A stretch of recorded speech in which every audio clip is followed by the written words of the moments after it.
And this event in large part is to say thank you, and I do so from the very depths of my heart on behalf of a lot of people who are not in this room and a lot of people who are in their homes, but their homes are still needed to be remediated in some form, repaired or reconstructed.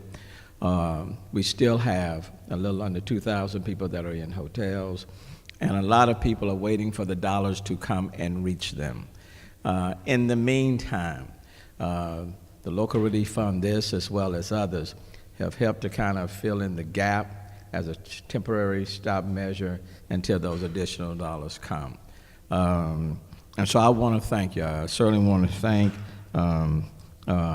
Tony and Bill for leading the effort. Very much appreciate them. I would tell you, when you're trying to distribute money where there are tremendous needs, that is not an easy job. It's just not easy at all. I want to thank you for helping what will turn out to be more than 183,000 households. That's a lot of people. At an average of 3 people per household, you're helping more people than the entire populations in the city limits of Miami or Atlanta or Kansas City. That's a lot of people.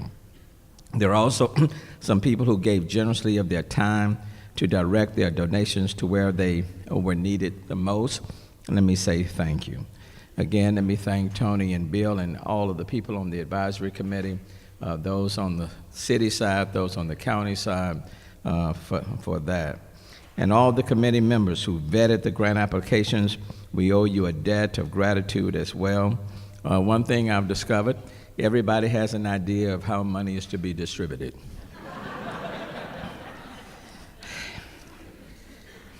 Everybody has an idea.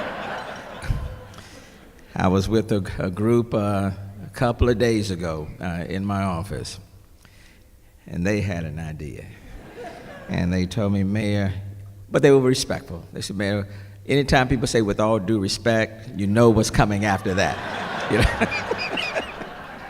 I wanted to say, don't be political correct, just get right to it, you know. But they gave me their idea.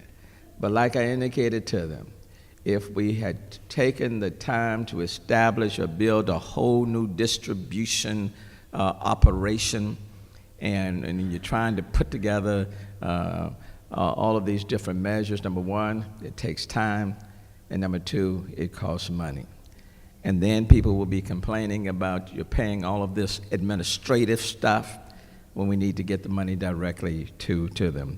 But there is no question, when people find themselves in need, people want those needs addressed in real time as quickly as possible. I think we all understand that. For those who are nonprofits, you understand that, and we do the very best we can. We turn to experts and to those who cared. We utilized people who, in most part, contributed the money themselves to help get it to the people who needed it the most. Every donor should know that the process of distributing your funds was clear, effective, accountable, transparent, and on target. I want to say thank you. Your generosity repaired houses, provided alternative shelter, filled stomachs, addressed psychiatric needs, and so much more. And of course, the beneficiaries don't know your names or your faces, nor do they know theirs, nor do you know theirs. Some people consider that to be the highest form of charity when the givers and receivers are unknown to each other. But I have no doubt that the victims of Harvey are ever so grateful for your help.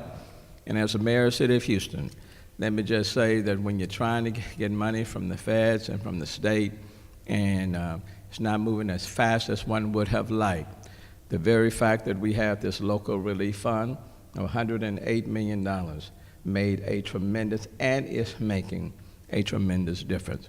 We're not going to meet every need, and we're not going to reach every person, but in the absence of what we had, we would not have been able to reach those that we did. And this is a generous community with friends all over the globe. And we needed partners to help to make that distribution. And so I want to thank you for what you do. I want to ask that we can continue to stay engaged and collaborate, because what we don't want to do as a city, or as a county, we don't want to move forward and forget those who are still lagging behind.